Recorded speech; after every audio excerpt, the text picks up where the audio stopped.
Hello everyone, samahan niyo po ako, magluluto tayo ng tortang talong. Madali lang po itong gawin mga ka-grandma. Simpleng ulam, simple recipe, pero mapapa-extra rice ka kapag ito ang ulam mo. So, umpisahan na po natin ang pagluto ng tortang talong.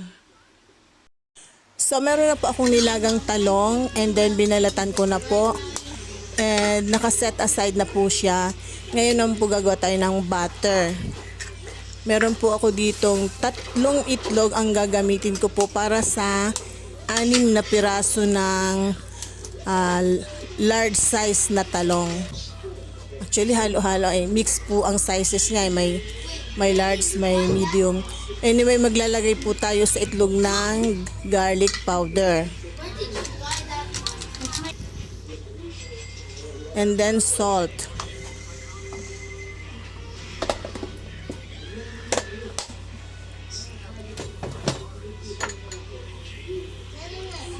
And maglalagay din po tayo ng ground black pepper.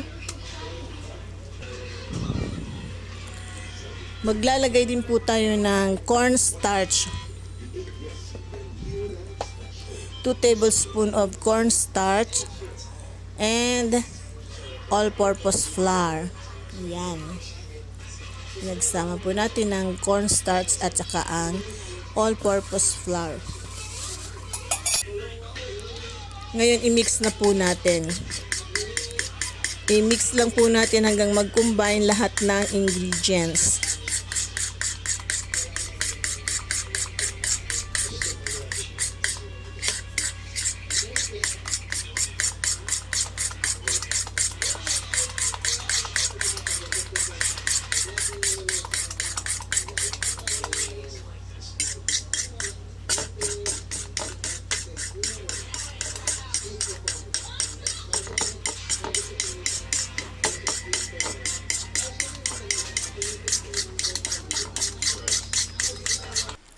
So this time po, nag-combine na lahat ng ingredients. Ganito na po ang ating butter.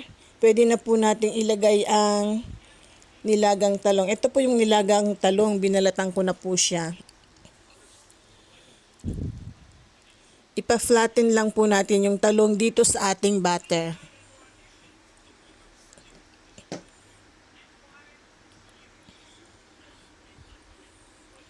Ayan, ganyan. Bago po natin siya iprito, ganyan pong gagawin natin.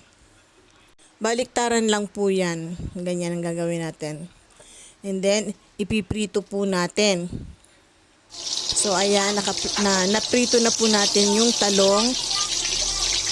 And then, babaliktarin po natin yan para po yung kabilang side naman ang maluto. Magkabilaan po dapat po golden brown. Same procedure lang po sa iba pang natitirang talong. So, ito na po yung ating finished product ng tortang talong.